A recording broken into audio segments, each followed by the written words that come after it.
I'll call this work session of the Greenville City Council to order. Let the record reflect it's about 5:04 and we're going into executive session. We'll be back at 6 o'clock. So thank you for being here. You called it to order 5:04.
I'll call this regular session of the Greenville City Council to order. Let the record reflect it's about 6:50, and ask Brent Grisham to come give the invocation followed by the Pledge of Allegiance. Please stand.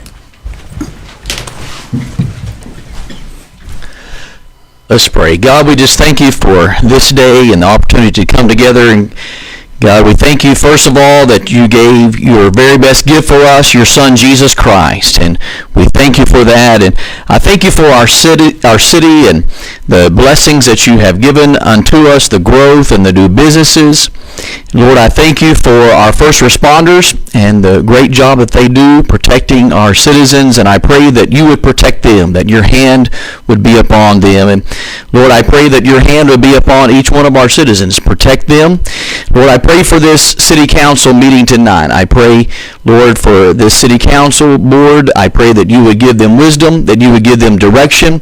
Lord, that they would not seek their own agenda, but Lord, they would ask for your wisdom. You said that you would give wisdom to those who ask from you. And Lord, we do need wisdom tonight. And we're asking, Lord, that our attitude and actions would please you, Lord, and that you would be glorified in everything that we do. We ask this in the mighty name of Jesus Christ. Amen. Amen. Thank you, Brent. Thank you. Please join me. Pledge allegiance to the flag of the United States of America and to the republic for which it stands, one nation, under God, indivisible, with liberty and justice for all. Please be seated.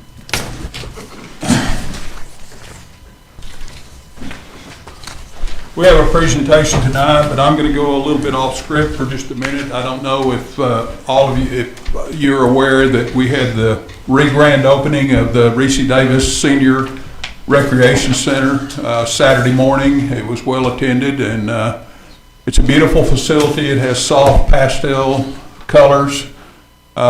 We had a number of things going on there, a pool tournament, I think, some, I don't know, yeah, pickleball, various things, basketball maybe, anything. If you get a chance, go out and look at it. And really, I think this is an example of what Summer and her staff, and particularly Brett Quarles, who started this project with us and followed through from the very beginning, of what our city management can do. It's just really a great achievement, I think, and it's a beautiful, beautiful facility. Get out and see it if you have time. I think you'll enjoy it. I wanted to mention that, and also I wanted to also talk a little bit about our city secretary. I was notified this week. I'll read a letter that I received from the Municipal Clerk Certification Program. I'm pleased to inform you that City Secretary Carla Oldaker completed her required professional education for recertification as a Texas Registered Municipal Clerk. She was awarded her certificate on January 22nd, 2026 at a graduation ceremony held in conjunction with the Texas Municipal Clerks Association Law Seminar in Round Rock, and we're very proud of you for doing that. I want to just add, recertification and recertification are neither easy or automatic. Original certification requires successful completion of approximately 200 hours of individual home study on a 4-course curriculum and attendance at 96 hours of professional development seminars. Recertification requires 72 hours of classroom instruction. And we're very proud, and this city council and this city is very lucky to have Carla Oldaker as our city secretary. When you say city secretary, it's really it's a misnomer, because she does so many more things than a secretary does, and we're very fortunate to have you. And I know you didn't want me to bring this up, but I did it anyway. Yeah. So thank you. Proud of you, Carla. Now I have a proclamation. Someone come forward for the Teen Dating Violence Awareness and Prevention Month. Hi, how are you? Hello. How are you doing? Hi, how are you doing? I have a proclamation here for the Teen Dating Violence Awareness and Prevention Month, whereas national research reporting shows that approximately 1 in 5 girls and 1 in 10 teen boys report experiencing physical or sexual dating violence before graduating from high school. Whereas the impact of dating violence amongst teens extends beyond adolescence, as those who experience dating abuse are at risk for mental health challenges, substance abuse, and future partner violence. Whereas by providing young people with education about healthy relationships and relationship skills, and by changing attitudes that support violence, we recognize that dating violence can be prevented. Whereas the establishment of Teen Dating Violence Awareness and Prevention Month will benefit young people, their families, schools, and communities regardless of socioeconomic status, gender, sexual orientation, or ethnicity. And therefore, we, the City Council, proclaim March as Teen Dating Violence Awareness and Prevention Month. So we wanted to present this to you, and thank you very much. Do you have anything to say? Sure. Okay, good. Thank you, council members, for doing this proclamation for us. I wanted to share a few stats with you, if you don't mind. The children that we serve that are affected by teen dating violence between the ages of 11 and 13, in the last 3 years, we've seen an increase of 133% of cases. 14 to 18-year-olds, 2% increase. 19 to 24-year-olds, 16% increase. Those numbers were already pretty high to begin with, so there's still a need, but we are able to provide prevention education, let them know that there's resources for them, that they don't have to stay in a relationship, let them know what healthy looks like. And so we're honored to be able to do that as an organization for women in need, and also just thankful for our city for standing with us with this proclamation. So thank you. Thank you very much.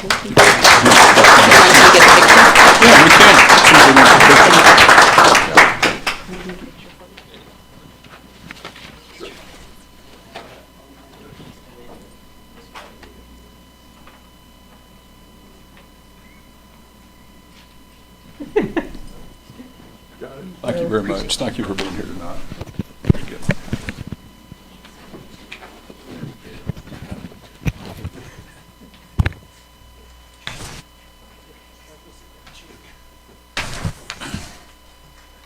So I'll call your attention to two placeholders in the agenda, citizens to be heard and public testimony. Citizens to be heard to address council on items that are not already scheduled for public hearing or listed on the agenda.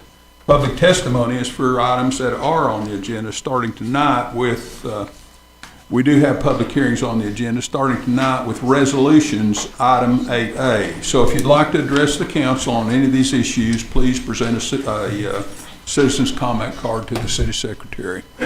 Are there citizens? I have one citizen to be heard, John Kelso. Okay.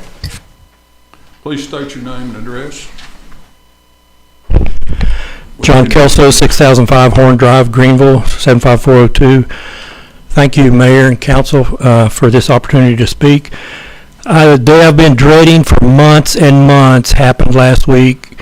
After reading social media all summer, all fall about the water meter replacements, I've been dreading the day that it would come. So sure enough, I think last Thursday my turn came. And sure enough, 4 guys showed up from the water department and dug a hole maybe a 1-inch diameter larger than my meter, pulled the meter out, cleaned it, pulled the cover out, cleaned the meter up, put the cover back on. I have a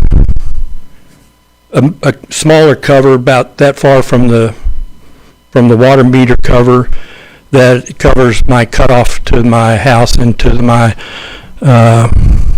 sprinkler. They didn't touch that, didn't disturb it. Other than I've got a little cylinder sticking up about that high, you wouldn't even know they were there.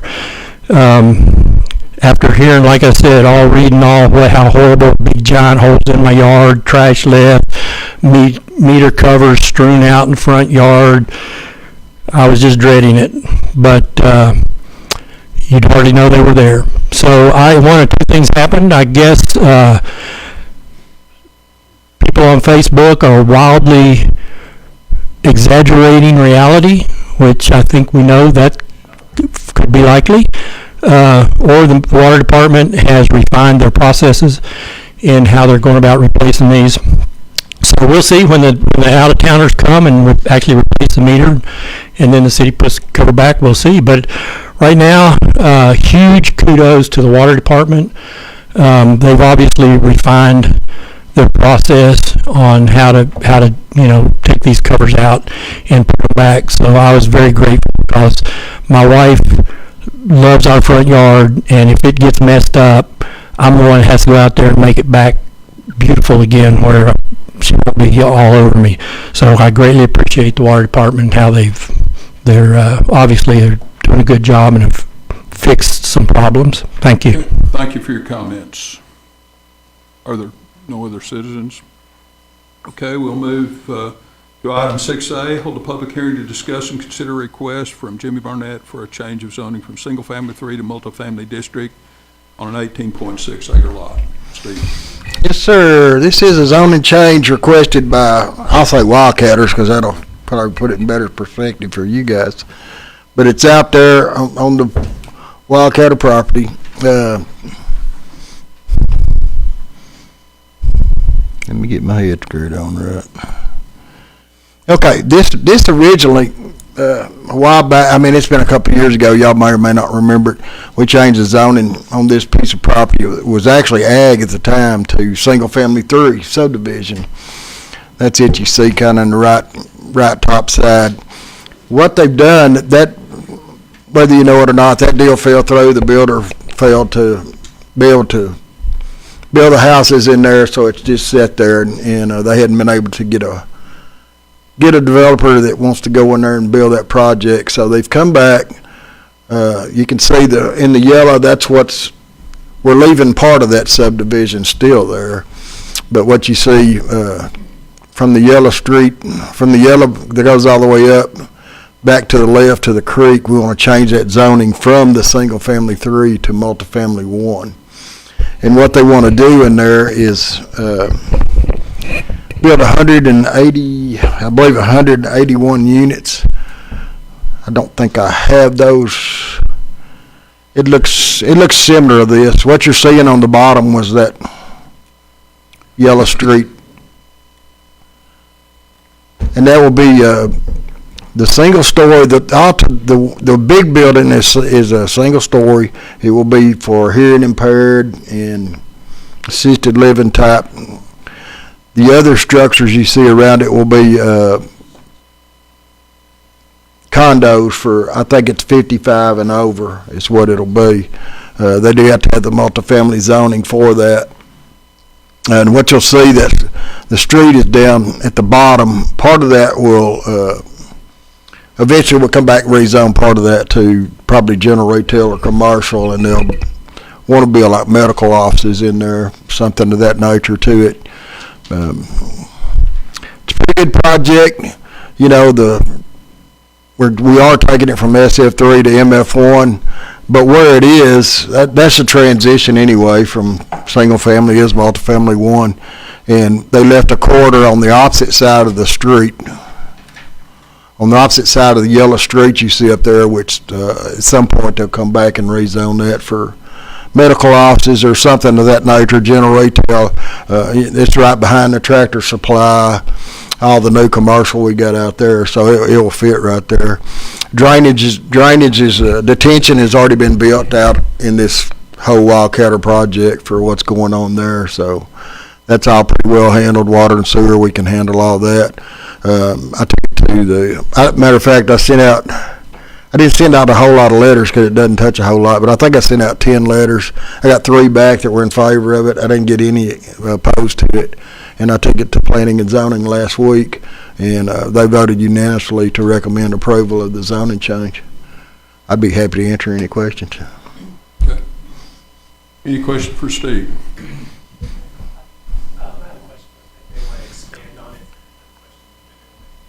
They do have a presentation. Yeah, they may want to expand on it in the presentation, but it was just regarding the detention pond system and how it all works, and if it's just related to what they've already done out there and the pond that they've already dug, or if there's going to be another one that's added to it. There may be another one too. They do kind of have a regional type that for a lot of it, but that you're getting into engineering, that's not really my expertise. And I think they can answer that question for you, though. Would the applicant like to come make their presentation, please? State your name. Good evening, I'm Jack Turnage with Wildcat Realty Partners, 1431 Greenway Drive, Irving, Texas. To quickly answer your question, Mr. Gross, there's no detention required for this site in particular. We had our hydrologist run a detention analysis and a timing analysis of that main stem that you see on the northwest, really where that runs through that disc golf park. And it will, basically, like, our runoff will not have any, will not affect that drainage area. And I've got Warren Hill out here. He's our civil engineer. He can probably talk to a little bit more on that. But we've even done a detention analysis and all that kind of stuff. So it's not necessarily, it's not needed for this site.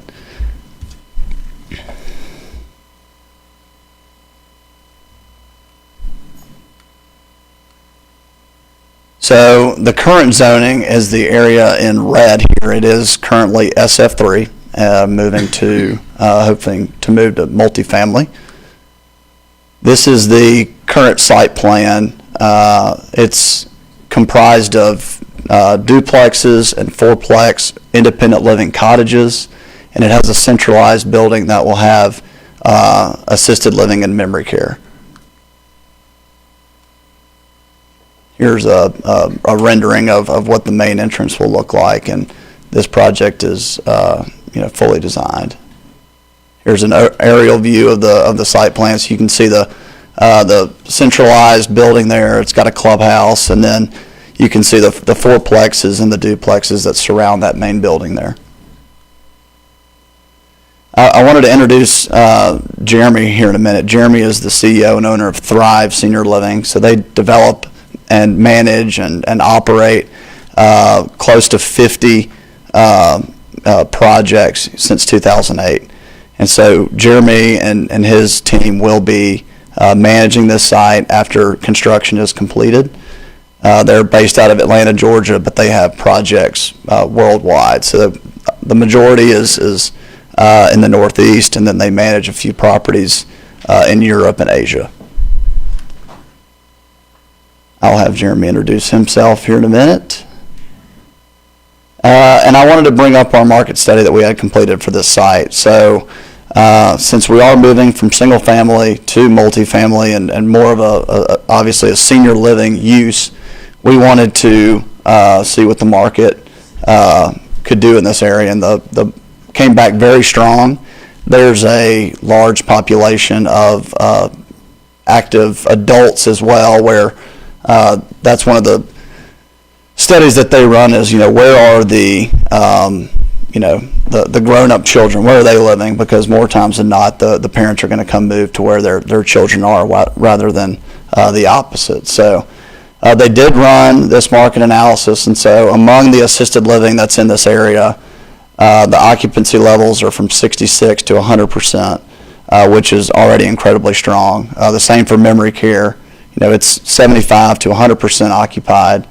And the independent living, it's 88 to 100%. So already that the market is here for that, and it's only growing by the years. We all know that.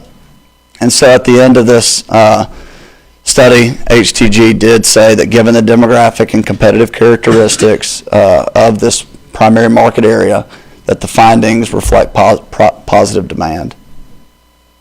Here's an extra chart that just basically elaborates on the not only the population growth of Greenville and the surrounding areas, but the active adult senior living as well. We did have a few questions that came up in the P&Z meeting last week that I wanted to touch on, one of which was our density. So in multifamily density, I believe it's 18 per acre. We are significantly under that 18 per acre. We are taking up close to 19 acres for all these units, and so it's more laid out. It's all one story. It's very resort style, so it's not. There's no 2 or 3 story product that we have designed on this site. There was some mentioning about floodplain. So although the property south and northwest of us, the northwest part is FEMA and the south is fully developed floodplain, we have no intention of encroaching in those areas, and we've actually designed the entire site within those boundary lines. On your stormwater, the development will not increase stormwater flows to the stream north or south during rain events. There was some questions about who's going to come in and own it, who's going to rent it, and so the entire product is set to be a rental product. So there was also some questions about changing from single family, and so we obviously believe that the senior living will provide a greater long-term value for the city and expand its current senior housing for Greenville residents and their families. And there was some discrepancy between which areas we were rezoning and which we were not rezoning. So I'll kind of come back here to our site plan. So the area that's outlined in red is the senior living only site. So everything to the right, there's 8 professional medical condos. Like Steve had mentioned, we'll have to come back at a later date and get that rezoned. But currently, the only thing we are voting on tonight is the area in red, which will be the senior living community. So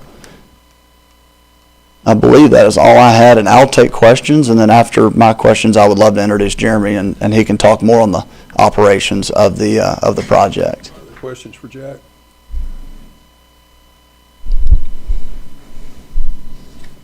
Okay.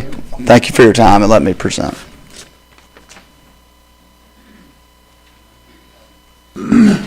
Jeremy Ragsdale, Thrive Senior Living, 3280 Peachtree Road, Atlanta. Nice to meet you. And if I can't be more eloquent than that, but if you got any specific questions on the senior living component, happy to answer. All right. Thank you for coming here tonight, by the way. Okay. I'll open the public hearing.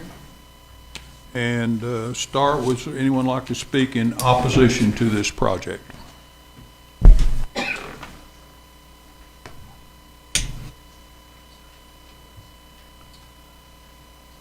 Anyone like to speak in favor of this project? If not, I'll close the public hearing. What is the pleasure of the council regarding this item 6A? Approve. Second. Please vote.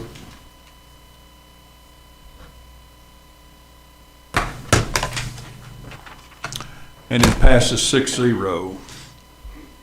We're going to move on to resolutions at this point in time, where we hear the solar public hearings. We'll come back to that. Item 8A, consideration action on a resolution authorizing an accreditation agreement with the Texas Police Chiefs Association. Chief Smith. Thank you for being here tonight.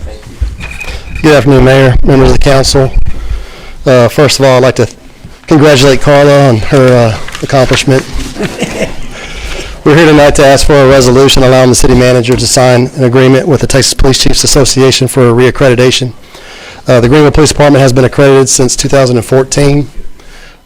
We're audited every 4 years, and a couple of weeks ago we had our 4-year audit. We had 2 police chiefs from the state come inside and go through all our policies and procedures. They check over 170 of our policies and procedures against the Texas best practices to make sure that we either meet or exceed all the policies. And I'm happy to say that they found 0 deficiencies during their audit. So kudos to Lieutenant West for the work that he did and every member of the Greenville Police Department. They could not find anything wrong with any of our policies and procedures or how we conduct our business. So we're just asking for the resolution to start another 4-year cycle. Any questions? Okay, and I'll just ask, are there any requests for public testimony tonight? Okay, so what is the pleasure of the council regarding this item 8A? Make a motion to approve. Second. Please vote.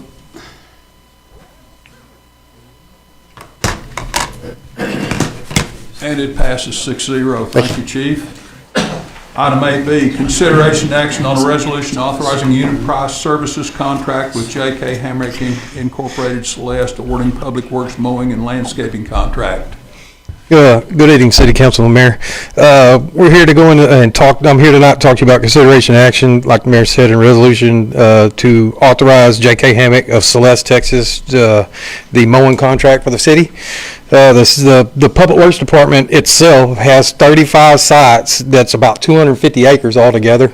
That includes easements, like the raw water line easements, John's sewer line easements, elevated storage tanks, pump stations, the new park that'll be out at number 4, that's included on that. So it's about 250 acres that require this mowing and landscaping, and it's a lot of green spaces, like I said, around the pump stations and everything, and all the sites that we have. So we took this out to bid on January 10th, and again on the 17th, and we had a good group of people come in, but we had 2 bids.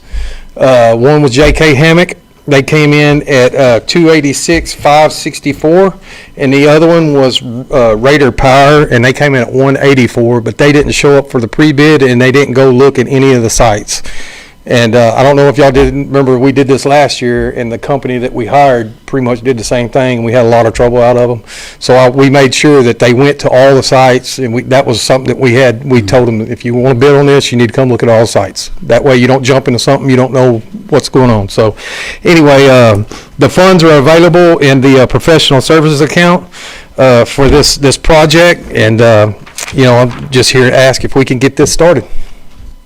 Any questions for Robert? Is there a motion regarding this item 8B? I make a motion to approve. Second? Please vote. And item 8B passes 6-0. Item 8C, consideration action on authorizing the purchase of Wi-Fi enabled time clock and associated support services for the Reese Davis Center. Uriah. Good evening, Mayor and Council.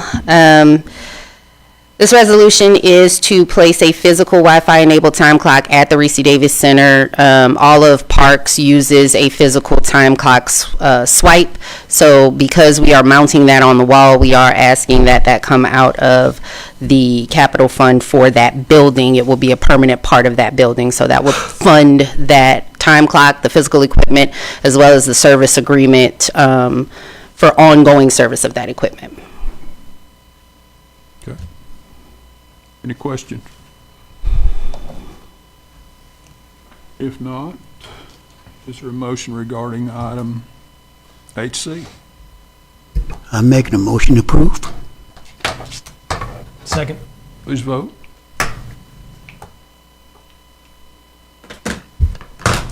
That item passes 6-0.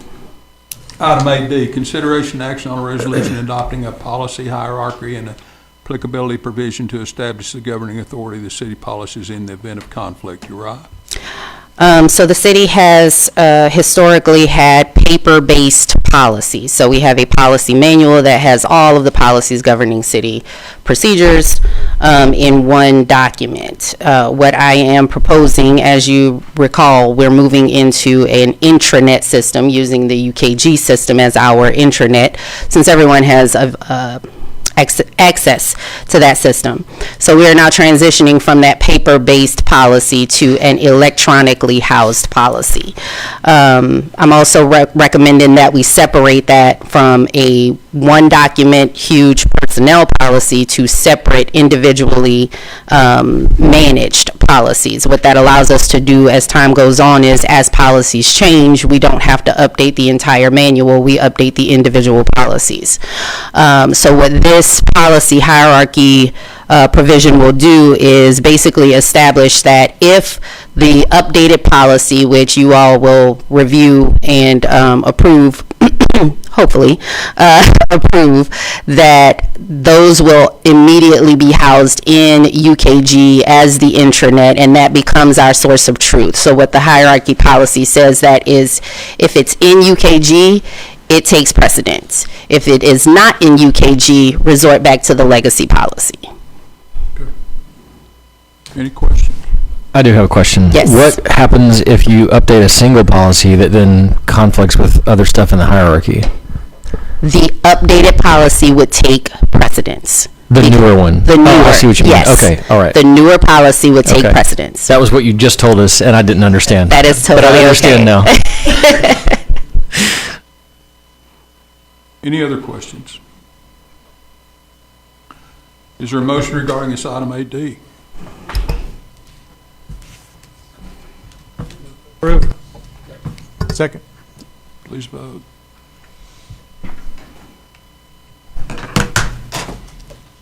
And item 8D passes 6-0. Thank you. The next item here rise, item 8E, consideration action on a resolution adopting updated employment practice policies.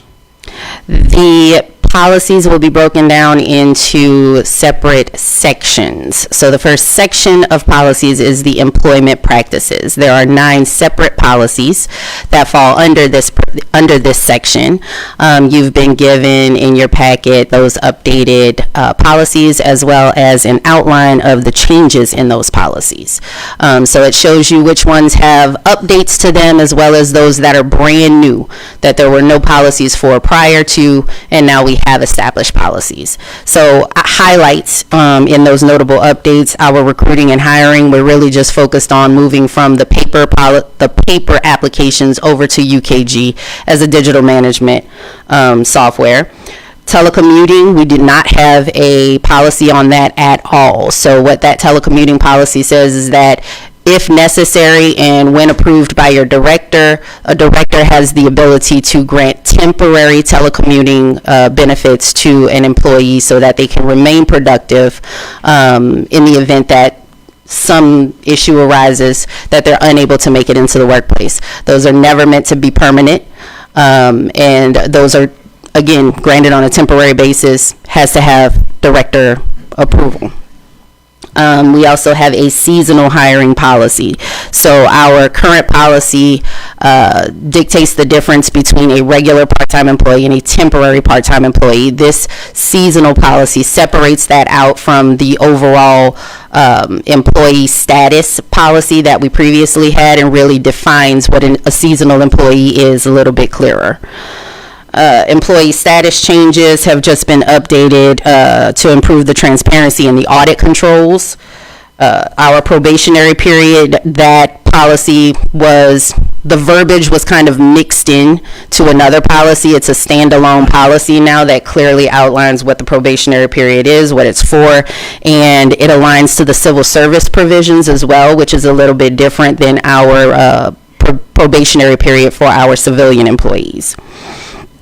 We also have an updated standalone policy for employee separations and out-processing. It reinforces our Texas at-will standards, but it also outlines the different types of separation and how things might differ a little bit under those different types of separations.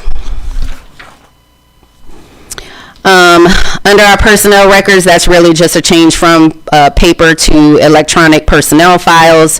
Reinstatement is not a new policy. It just outlines and defines the parameters, really focused on USERA as well. And then our anti-nepotism policy was updated back in 2017, I believe. This one just cleans it up a little bit.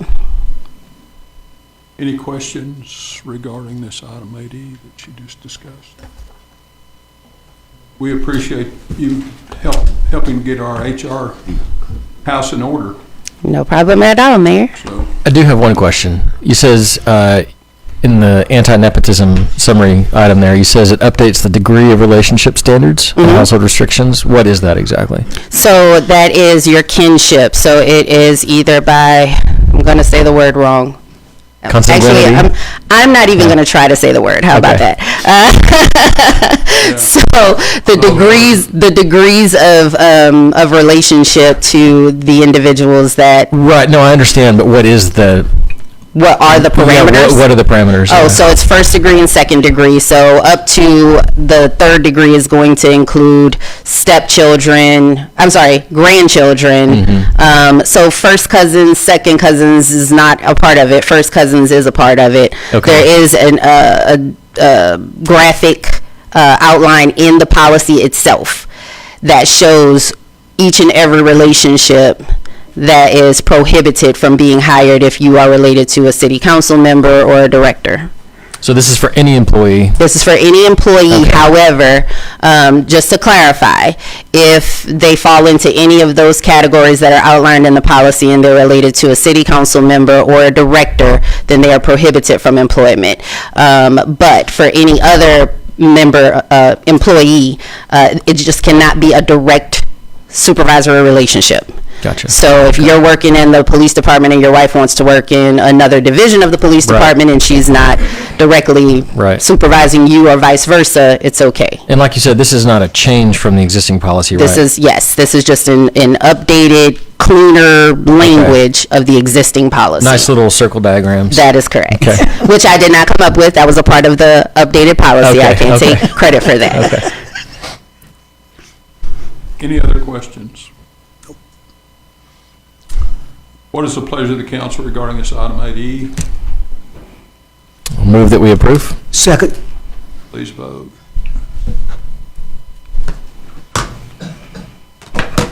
And it passes 6-0. That's a lot of work. Thank you very much. Yep. Item 8F, consideration action on a resolution authorizing MOU between GISD, the GISD ACE program, and the City of Greenville. John? Hey, good evening, Mayor and City Council. This resolution is just authorizing a MOU between the ACE program, which is a great after-school program, and the library. We have definitely with our two of them, we support literacy and combining those together, and they're promoting literacy and educational enrichment and positive youth development. This is just a memorandum just saying that we'll work with them in a partnership, and I know that there is some money involved in that. We just would be able to be reimbursed for training and staff development and helping them out as well. We did this, I know Olivia was involved with this when I first got here, and it kind of went away, and it came back again this year, and I know Amber is the one that talked about this. There's history about it, how many students they really reach, around 750 students they really reach, and so it's a really great program. You know a lot about the ACE program, and so it's just something for us to come together, and just wanted to have you guys willing to authorize that MOU between us and ACE program. So if there's any questions about that, I'm willing to answer any questions. Any questions? Thank you, John. Thank you very much. Appreciate it. No? Is there a motion regarding this item 8F? Make a motion to approve. Second.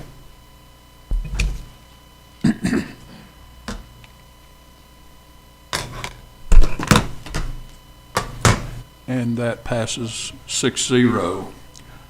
Item 8G, consideration action on a resolution appointing a member to Place 7 of the City of Greenville Planning and Zoning Commission.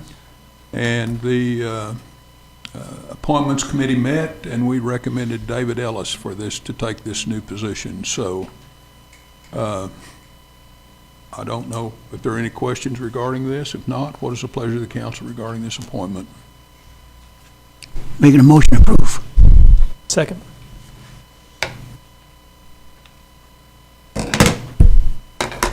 And David's in the audience, and congratulations. Thank you very much. Thank you. I'd like to ask the city secretary to read the consent calendar. City Council meeting minutes from February 10th, and an ordinance authorizing the order of cancellation for the general election on May 2nd, 2026 for City Council Member Place 3 to a full term, and certifying the unopposed candidate elected to office. Okay. Are there any questions regarding these, either 9A or B? If not, is there a motion regarding the consent calendar? Making a motion to approve. Second. Please vote.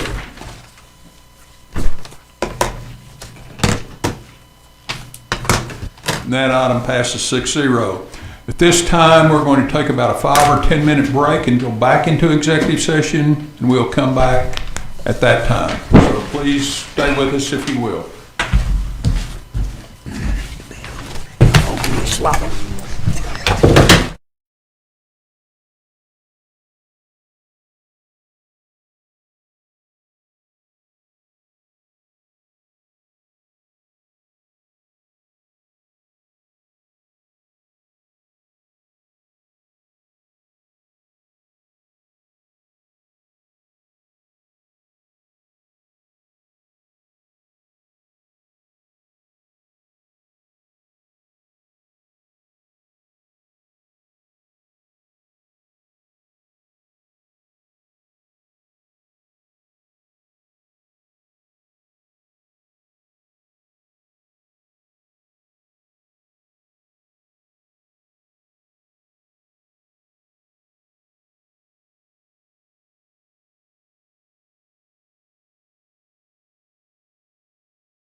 I just believe that.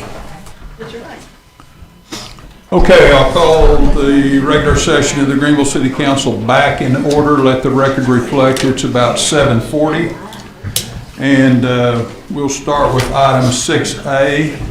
Hold a public hearing to discuss and consider B, request. if you want B. Oh, I'm sorry, 8B, I'm sorry. Hold a public hearing to discuss and consider request from Trevor Hand for conditional use permit, solar farm and light industrial zoning district located at 405 CR 3302. And take action as necessary. Steve. I'm working on it. Yes, sir, this is a conditional use permit. The ask is a conditional use permit for a solar farm. This particular one is out by L3. This actually is L3's property. I believe I've got, that's just the survey of it. You can see Little Creek runs through there. This would be the solar array out there, how they would lay it out, just so you'd kind of see it. You wouldn't see a whole lot of it. There's a berm behind that creek back there. A lot of it wouldn't be seen. And just for y'all's information, so you know, I sent out about 47 letters on all 4 of the sites that we're going to do tonight, and I got a total of 12 back. Either they emailed me back or they sent me the letter back. 8 of those were against the solar farm, and 4 of them were for it. They gave just various reasons for why that was. Some of them because of floodplain and this and that. But this particular one would be at L3's. This would help Juice with their being able to provide more power. This is something L3 has wanted for a long time anyway. It's something that's there. I don't know a lot about solar, as you can tell, so I'm going to leave that to the experts. But I took this item to P&Z last week. They voted 6 for, 1 against, and 1 abstained to recommend approval of the project. I'd be happy to answer anything I can. I don't know a great deal about the solar parts of it, though, but if you have any questions. Okay, are there any questions for Steve before Juice comes up and makes their presentation? If not, thank you for introducing this, and would you please come forward? Thank you.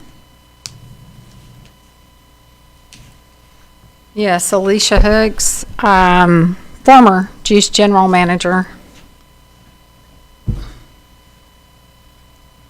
So the reason I'm here representing this project is I've been with this since the beginning. It's something we explored in 2019. We began exploring this along with some other strategies for reducing system cost and thereby reducing the impact of cost increases, system cost increases on customer rates. This was an option that we learned about from other utilities that had done this and done this successfully in their communities. And it took a while. We had a few rounds with this. Initially wanted to include battery storage. It proved too expensive. And so what we're bringing to you today is a project. Well, what we're bringing to you is a request for conditional use permits for the sites that are the most ideal that we've been able to find in the community, that were either low cost or no cost leases to make this as cost effective as possible. How do I advance this one? Okay. So just some background. Juice issued an RFP for 10 megawatts of local distributed solar. The reason why it's 10 megawatts is because that was determined to be the ideal size for the Juice size of the Juice system. SunGrid provided the best proposal. The big things were they came in lowest cost. They already had a presence here in Hunt County. They've built very similar facilities for Farmers Electric Co-op that operates, in Hunt County and surrounding area. They have a local operations center, so they can respond to issues with the facilities very quickly. And one of the things that I'll point out on this slide is, we needed locations that work on Juice's distribution system, because the power that flows from these facilities will only be used and provided to Juice. And some of the benefits, I talked about the rising system cost and energy costs. These sites will effectively lower some of the costs that are based on system load. Immediately, we would see a reduction in those costs associated with Juice load.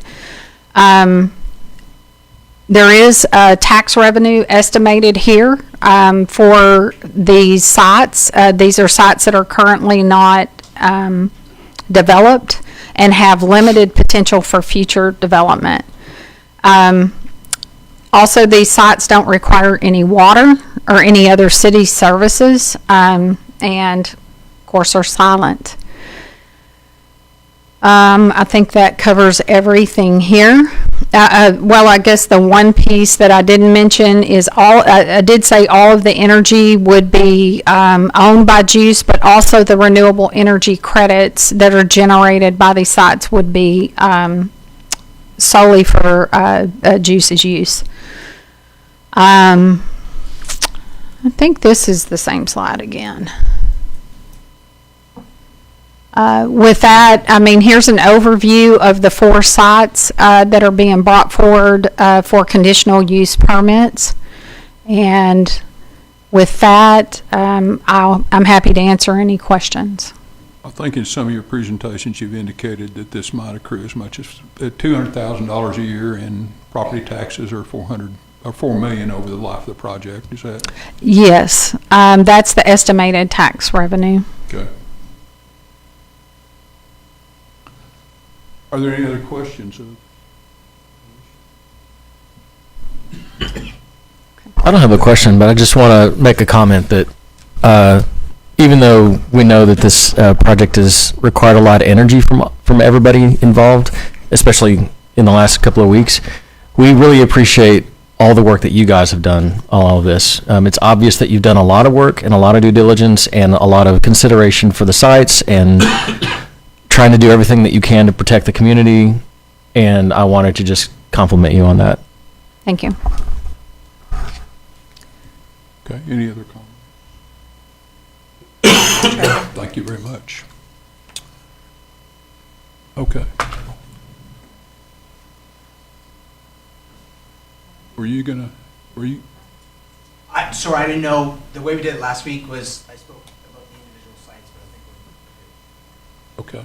Are there any questions about the individual sites that he can address? Anybody has any? Yeah, so I am probably going to make a motion here in a moment to approve these, but I wanted to talk through some conditions that that I'm going to propose that we put on these cups. And Daniel will have specific language that we will read as part of the motion, but just for the sake of public discussion, I thought I'd go through them just in layman's terms, and so the public can hear it, and so that we can have discussion. So one of the things that we want to see as a part of these facilities is a requirement in the cup that the Chapter 302 in the Public Utility Code be complied with, which relates to cleanup and remediation at the end of life or at the termination of the agreement. There would be a bond involved in that, as Trevor has represented publicly a number of times. We also are going to ensure compliance with the Lone Star Infrastructure Protection Act. We also are going to require that the city, that no battery systems be installed on these properties without city approval for that separately. We're going to require that if Juice determines that they want to exercise the option to purchase this property, that the council reserves the right to approve that at that time. We also are asking that no chemicals be used in the floodplain properties, and on the non-floodplain properties, only ordinary herbicides will be used. We are also going to require that all of the conditions that we've put in these conditional use permits would carry over to any future owners of the properties. Did I leave one out? I feel like I left one out. I think I got them. All right, that's it. Okay, and I believe Daniel has been corresponding with Juice, and they're in general agreement with these items that have been discussed. Is that correct? Yes, and there's a couple of little caveats, but I'm putting those in the final language. But I've had I've been on there in the other room on the phone with Juice's attorney, and Trevor's been talking with his people as well about some of these issues. And we've come to some general agreements on those things. The only thing that I would mention is there's, if the Juice wants to purchase the property, that once they give written notice to the city, that the city needs to take action in 45 days, which shouldn't be problematic. Number one, and then number two, one other caveat that nothing in the condition that will be approved will allow the future council to force Juice to buy a property that they don't think is appropriate to purchase. Okay. But other than that, I think that covers all the things that we talked about. Okay. Okay, so at this point, are you ready to make a motion to I that think- effect? May I just want to clarify one moment. So you mentioned specifically the bond. So we are in full compliance and agreement that we will uphold the requirements of state law, Chapter 302. There's a number of different options there, whether it's like credit or options to fulfill the requirements. So it may not be a bond. We have to look at that. Right.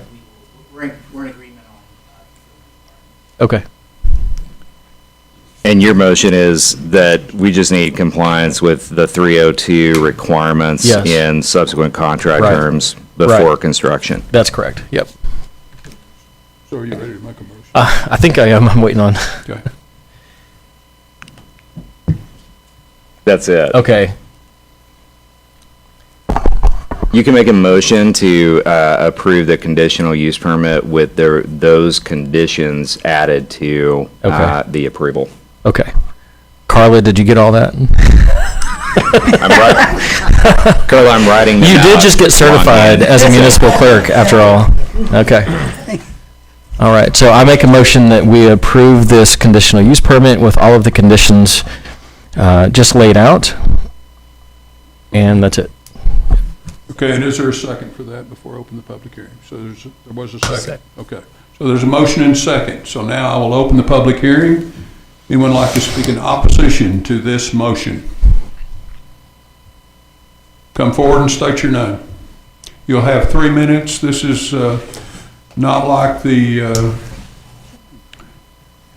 previous things. You'll be just taking input from the council. Hello, my name is Newman Oye. I live at 644 Lorenzen Drive. I just have 3-4 concerns. I've done an extensive study on this as a civil engineer. The floodplains that you have those things on, I know you want to do 4 of them at the same time.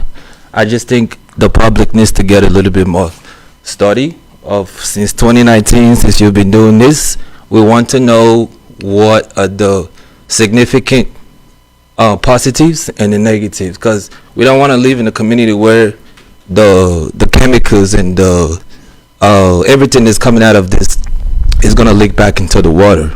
Number 2 is, how are you going to be training the youths and the people who are going to basically handle these utilities? Because if you bring your people into the community and you teach them and they know how to operate these solar grids and panels, what about us who stayed in the community? How are we going to know how to fix it, who to call, and all of these things? I don't feel those have been laid out significantly for everybody to know. That is why I feel like there's a lot of blowback at this. Number 3, what jobs, what things are you bringing to the youths, to the people here, so that they can see full face value for them to accept you. Those qualities have not been brought out yet. That is why people do not want this. Yes, of course, it's going to do good for the community. You know, Jews is going to be assisted by this, but I don't feel Jews has the statistics to know how this is going to affect them. Like, how is our electricity bills going to be reduced? How is it going to be subsidized? You know, we don't have all of this information. I'm a full supporter of it, of course, coming to the community, but I do believe, as I see in the future, I don't hope this becomes a significant conditional use for data centers in the future, which is going to also affect our community. And that's just what I have about this. Thank you very much. Okay, thank you. Anyone else like to speak in opposition to this motion? Okay, if there's no one, would anyone like to speak in favor of this motion?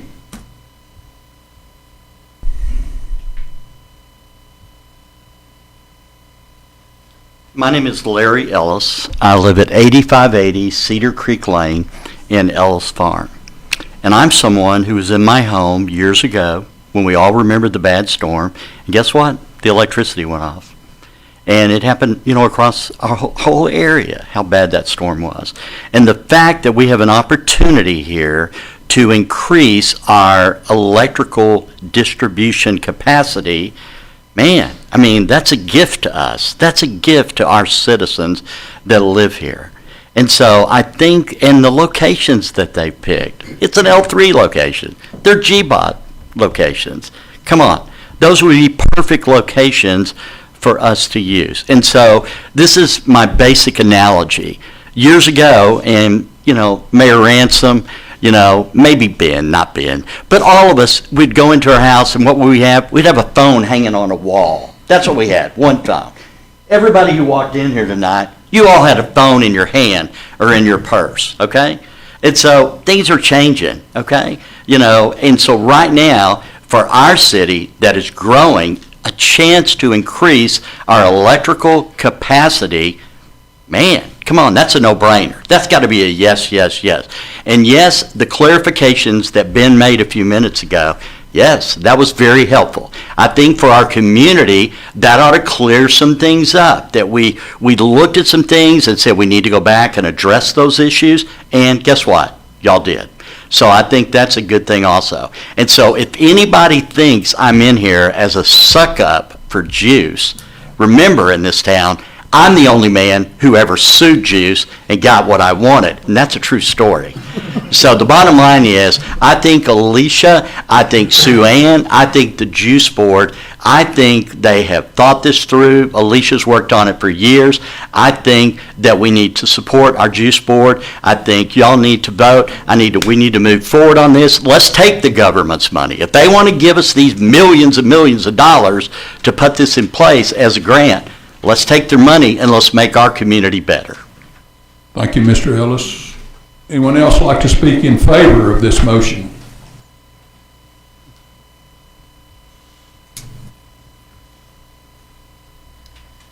Good evening, Council. Good evening, Mayor. My name is Ricky Oye. I live at 6404 Renzi Drive. And I don't know if this is in favor or it's like consensual, but I have worked with several cities over the past, bigger cities like City of Houston, City of Denton, and we have had conversations about solar and introducing that into the city distribution energy supplement.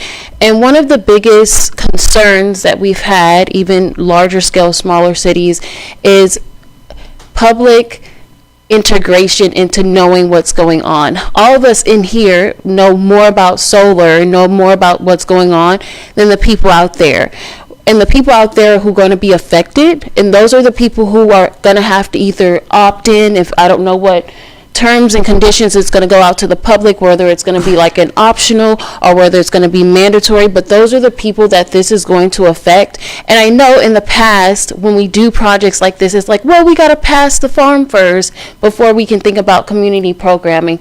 But I really want to emphasize community programming and sitting down, teaching the community so that we can fight against all of the mislanguage, misuse about solar energy. Oh, it's going to make our bills go high. Oh, it's going to do this. Oh, it's aliens. Whatever theories are out there, you really need educational support with the community, especially as more families move into Greenville, especially as Greenville grows with more businesses and communities. They need to know about what's going on. So I just want to put it out there that in the midst of voting and going forward with this new energy source, the community needs to be brought along with this. And sometimes you have to spoon feed them. I'm not gonna lie. Sometimes you've got to spoon feed people and dumb it down so that they understand that this is a benefit for them in the long run. So just wanted to put that out there. Thank you. Thank you very much. Anyone else like to speak in favor of this motion? I'd like to say something, Mel. Okay. What she just said, I agree with 100%. With all this progress that Juice is going to do, I think they should go out into the community and explain what is going on or what they're going to do.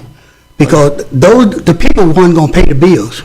They had a town hall about 2 weeks ago. Well, I mean, they just went to one section, did they? Not? So. What I'm saying, go to this different section of the city and talk about these issues with the people so they won't be blinded.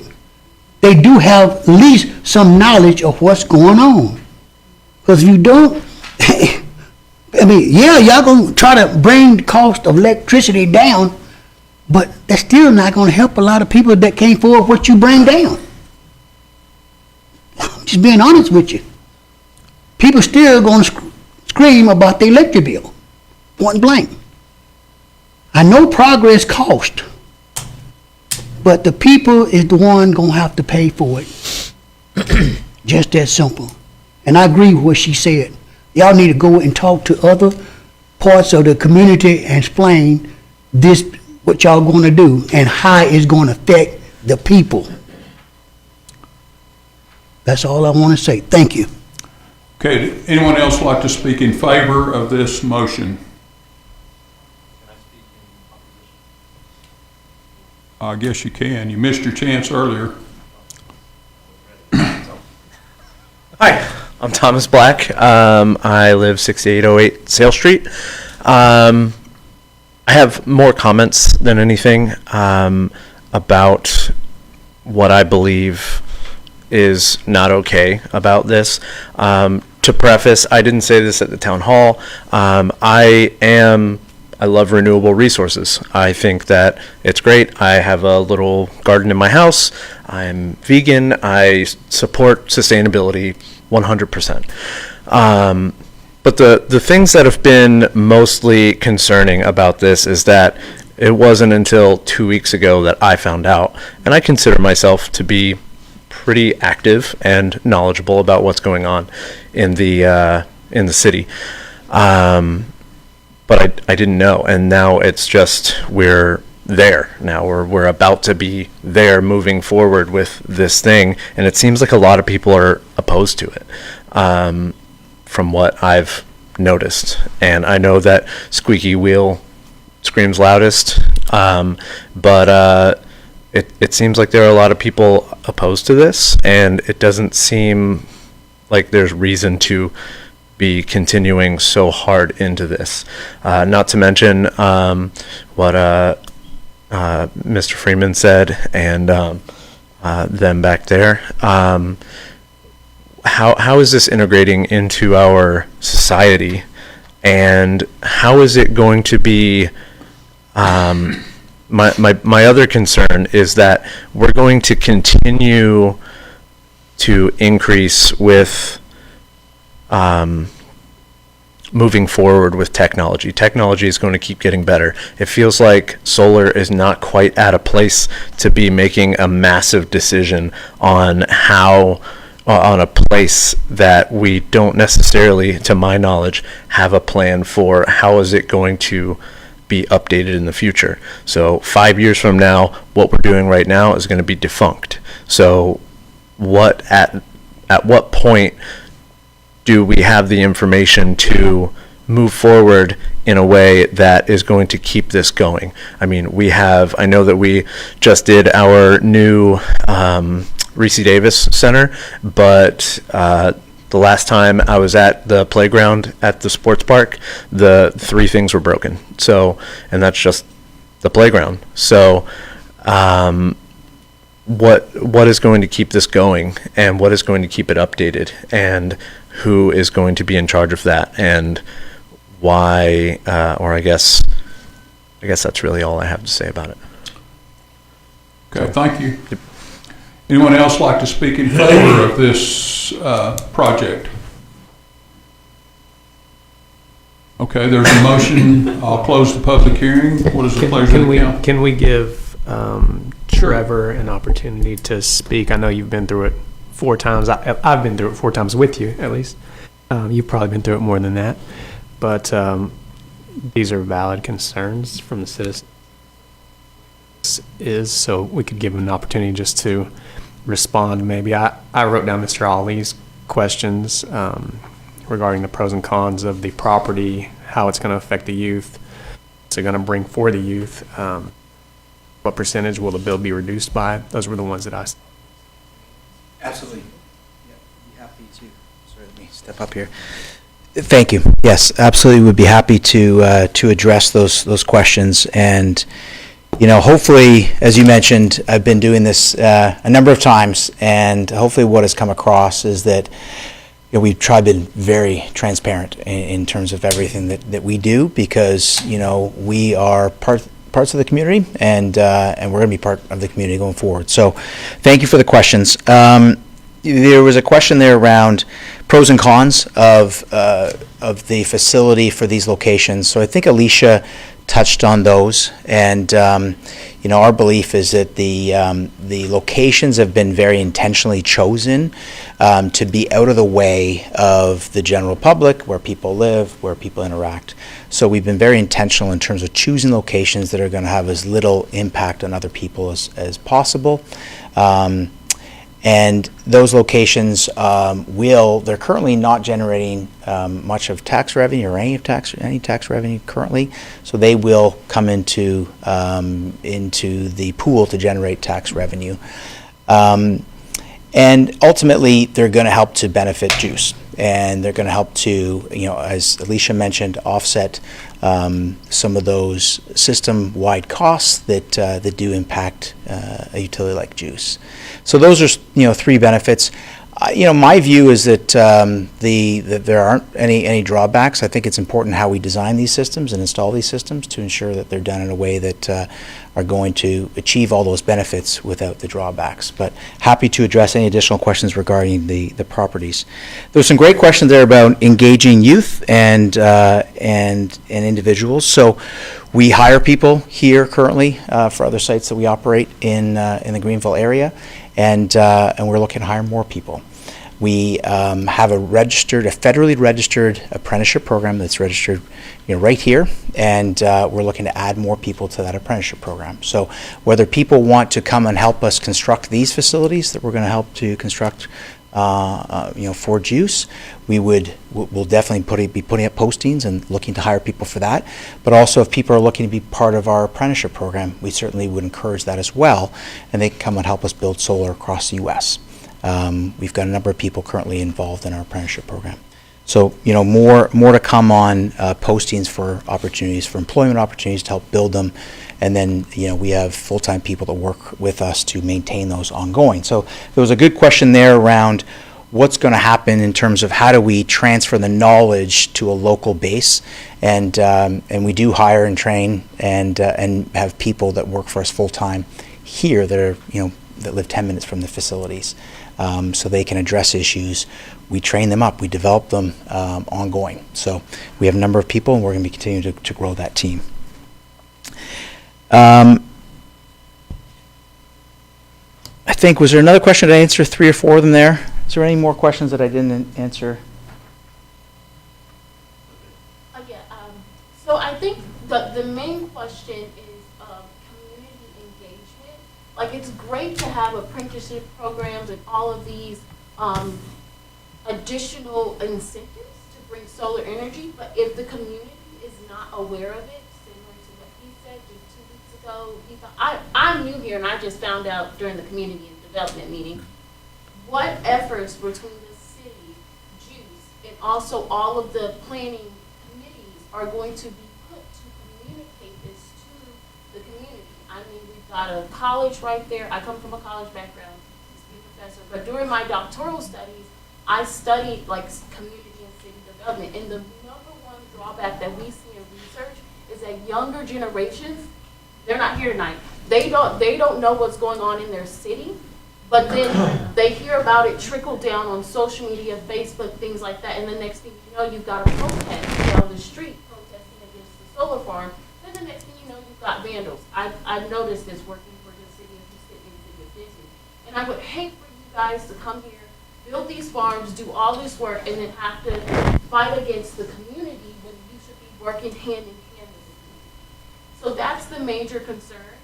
I mean, you guys just passed an assisted care building that happened, and not knowing that the research, I specialize in aging research, is that most Gen Z and millennials are not putting their people in assisted care. They're doing what they call aging in place. So it's the fear that we're doing all these great things for the city, but if our downtown is a ghost town, our solar farms aren't working, everything that we're investing into isn't getting the proper amount of research, placement, and time and engagement, then it just becomes a dead end, basically. And I don't want to see that become a waste, versus either people protest against it or they opt out of it. Then it's just sitting there. Yes. Yeah, thank you for that. So I think we're all hearing that, we want to engage the community and want to ensure that they're part of these projects going forward. So we'll certainly take that into consideration going forward and look for as many ways as possible to engage the community. So thank you for that. Thank you, Ricky. Anything else? Good. Okay, Thank you very much. Thank you very much. Are there any other questions? I'll close the public hearing at this point. Are there any other questions for the council before we vote on this motion? Okay, what is the pleasure of the council regarding this item 6B? We already made a motion and seconded. Okay. Yep. Well, that's what okay, I'm sorry. That's what I meant, vote.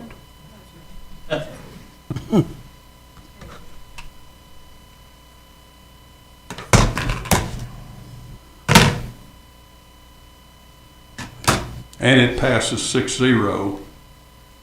Item 6C, consideration or hold a public hearing to discuss and consider requests from Trevor Hand for conditional use permit solar farm in light industrial zoning A located at 400 CR 3301.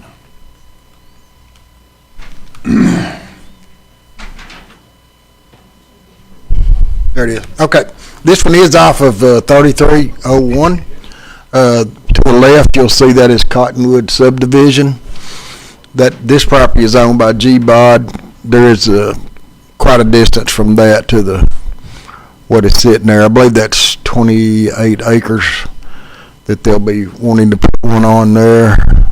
Survey. That would be the array at that location there. It's kind of out of sight, out of mind. That's just a little dirt road there. Someday, though, we hope that's Traders Road that runs all the way to 69, which would run beside it, but y'all not ready to spend that money yet, are you?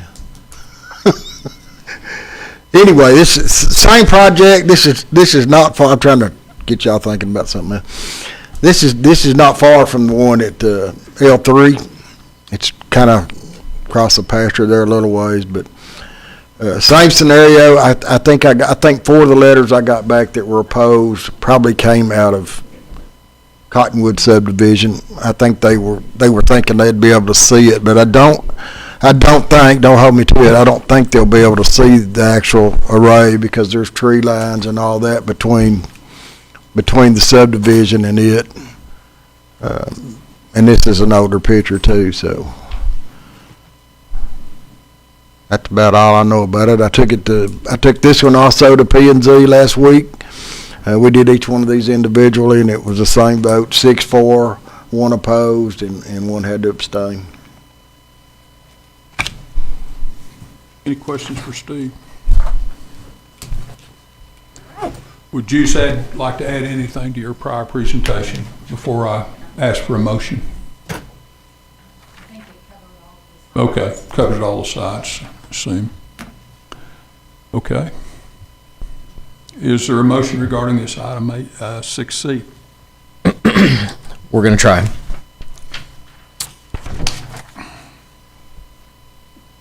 All right, I move that we approve this permit, subject to the following conditions.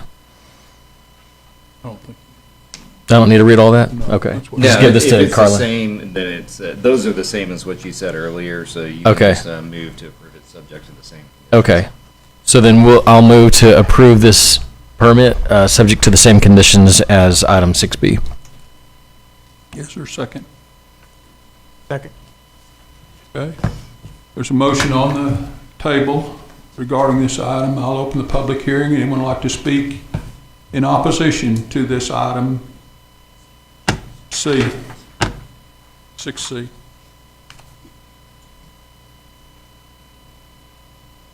Okay, if there is no one, anyone like to speak in favor of this item? There being no one, I'll close the public hearing. What is the pleasure of the council regarding this item? If you'd like to vote on it, let me just say that. Okay.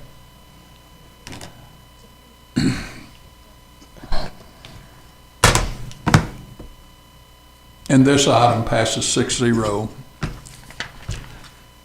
Item 6D, hold a public hearing to discuss and consider request from Trevor Hand for a conditional use permit solar farm in the light industrial zoning district located at 6310 Shelby Avenue. Steve?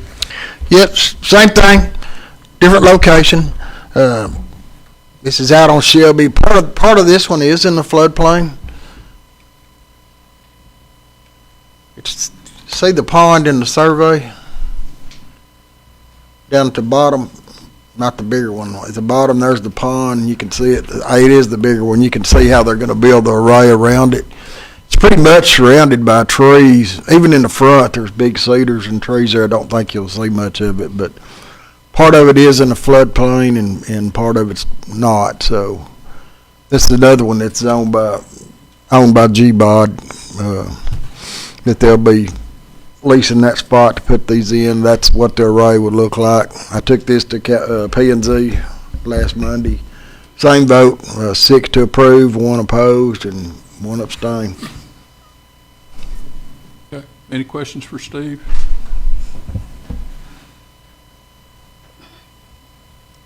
You like to add anything to this item, this location? No? No, I would just state the two G-Bod locations are two of those that, we pursued because it was a lower no-cost lease rate. Okay. So two critical pieces. Okay. Okay, at this time, I'll open the public hearing. Is there anyone like to speak in opposition to this item 6D?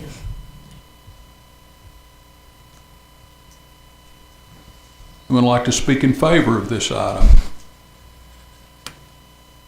If not, I'll close the public hearing. Please vote on the motion. Huh? Oh. Right, I did make a motion for 6C. We're on C, right? We're on D now. Okay, so we need another motion. Sorry. I thought he made the motion. No, we haven't done D yet. I only did C. Yeah. All right, I move that we approve this conditional use permit subject to the same conditions as item 6B. Please vote.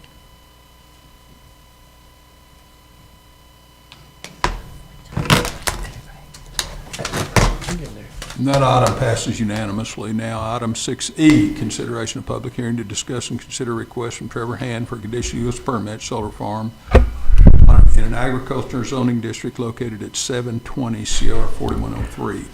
Yes, sir. This one, a lot of it is in the floodplain here. This one's off of 4103.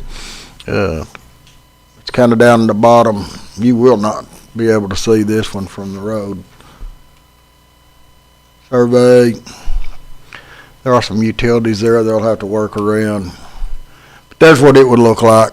And I think the road, probably Trevor and them, you can see it kind of curve around there. They'll have to do a little work down there and do some work where they can even get down there to it. But that's what it looks like. I took this one to P and Z last Monday also, same vote, 6-4, one opposed, one abstained. Any questions for Steve? I assume Juice would not like to, have nothing to add to this time. Okay, is there a motion? Yes, I move that we approve this conditional use permit subject to the same conditions attached to item 6B. Second. Second. Okay, there's a motion and a second. I'll open the public hearing. Anyone like to speak in opposition to this item 6E? Anyone like to speak in favor of this item? Not, I'll close the public hearing. Before you vote, we'll give a little bit of additional information. I have been out to this property. I actually called Trevor to make sure I was in the right place because it is the middle of nowhere. It looks like it's close to the city on the map, but it is, you have to go down a very treacherous dirt road to even get back to that place. This will require, for their equipment to get down there, will require the road to be upgraded. I've talked with them and with the county. SunGrid is going to agree to. The county gave him an estimate, or gave them an estimate. They're going to, if we can get the contract terms worked out, they're going to pay for that. It's not clear whether the city or the county controls that road. Some of the maps show a line right across the middle of the road, just like Bethel. Some of the maps show, one of the maps shows it's fully city, one of the maps shows it's fully county. One way or the other, what that's going to require is a subsequent meeting to approve by the city and the county an interlocal agreement to let the county do that work and then have Trevor's group pay the city, who will then pay the county for it. Because the SunGrid the county can't do work directly for them. If it just all turns out to be a county road rather than city, then that'll all be handled just at the county. Okay. Questions? Okay. What is the pleasure of the council regarding this item? We're going to vote. Yeah. No. Please vote.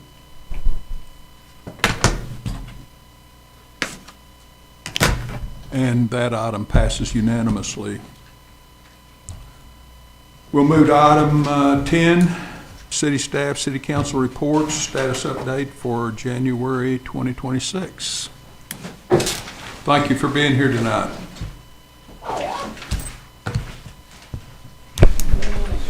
Thank you, Mayor. So this will be the information for January, as of the end of January. So the number of contractor utility cuts were the same at 18.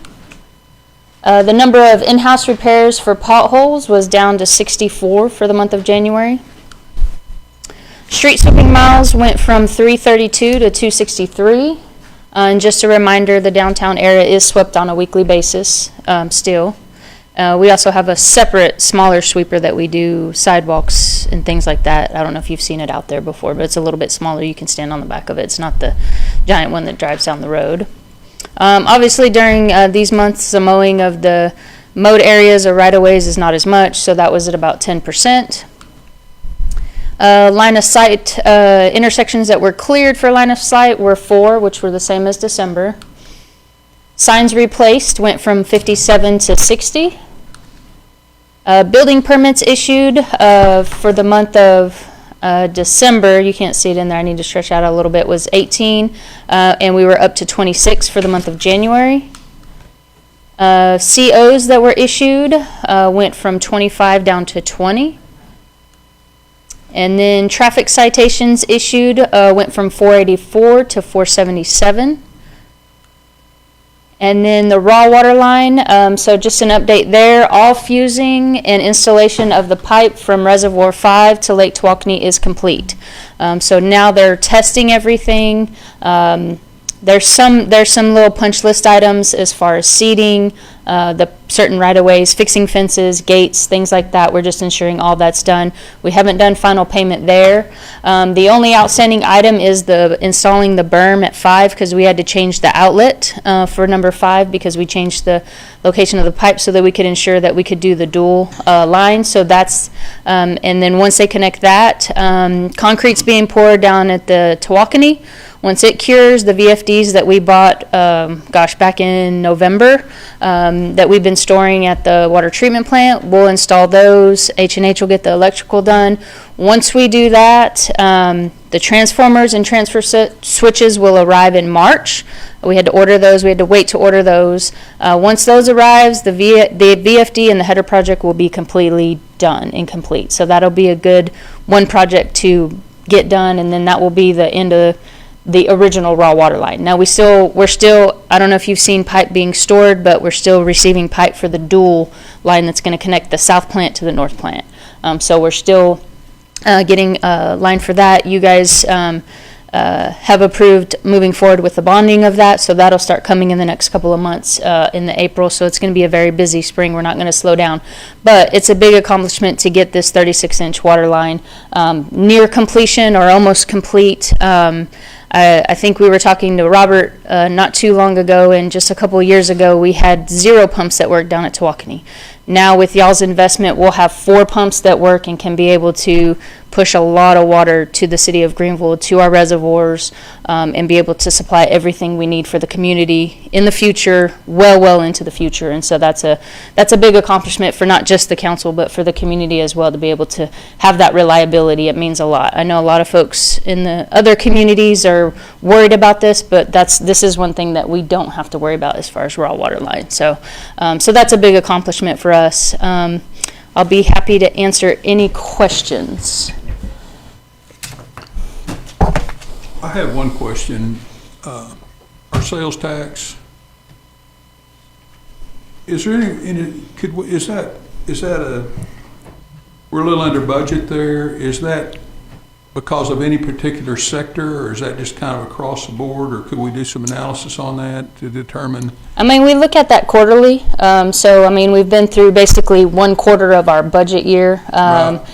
After the month of March, we'll be kind of halfway through the year. I think I either talked to you or we talked about this. You really can't pinpoint what the one cause of it is. I think just, with the government shutdown, I think had an effect on it. That's just my personal opinion. I have 0 facts to back that up, but just the hesitancy of what's going on globally. I think people are kind of a little bit hesitant, to get out there. The housing market is, it's finally leveled off. I think that's just started happening in the last couple months. So I think with the combination of a lot of different factors, I think that's it. I think going forward, we have a lot of things that are, about to hit. We've opened up new restaurants. We're about to open up Cinemark, all the apartments. Those folks are starting to move in.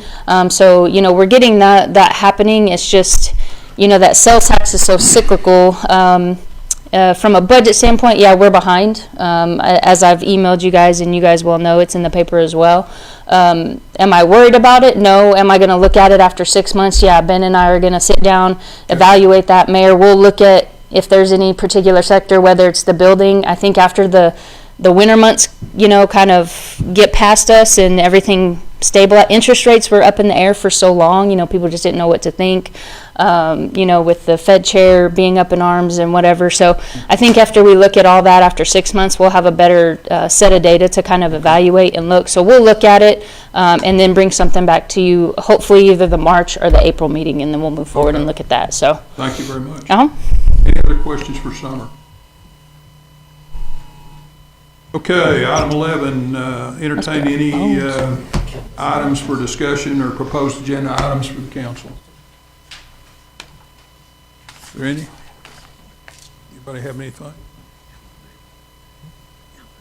If not, you have before you the boards and commission minutes. You have planning and zoning commission minutes from the September 22nd meeting, and boards and parks and recreation minutes from October 8th. And with that, this meeting is adjourned. No, we have one more executive Oh, we session. do, okay. And we expect Okay. action on a Okay. purchase of a easement. Okay, good. we're going into executive session. We'll vote in about 5 minutes.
There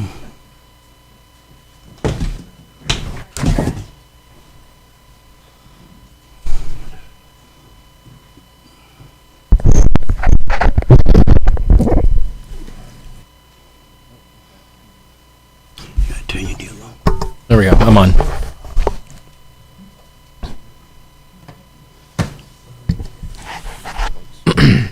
Okay, we're back in regular session. Let the record reflect it's about 8:49. And is there a motion? Yes, Mayor, I have a motion. I move that the council approve a purchase of easement rights from Outlier Assets LLC for an easement parcel for the city's water line and construction easement for Ridgecrest Road water line, that the purchase price be paid in the amount of $738, and that the city manager be empowered to finalize the purchase of that easement and closing of that transaction. For a second. Second. Please vote.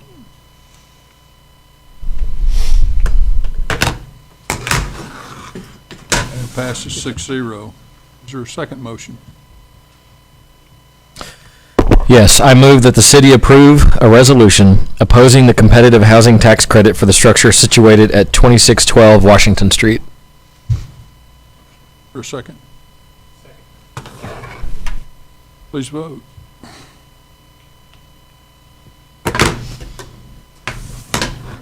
And that motion passes 6-0. And this meeting is adjourned. Thank you for being here.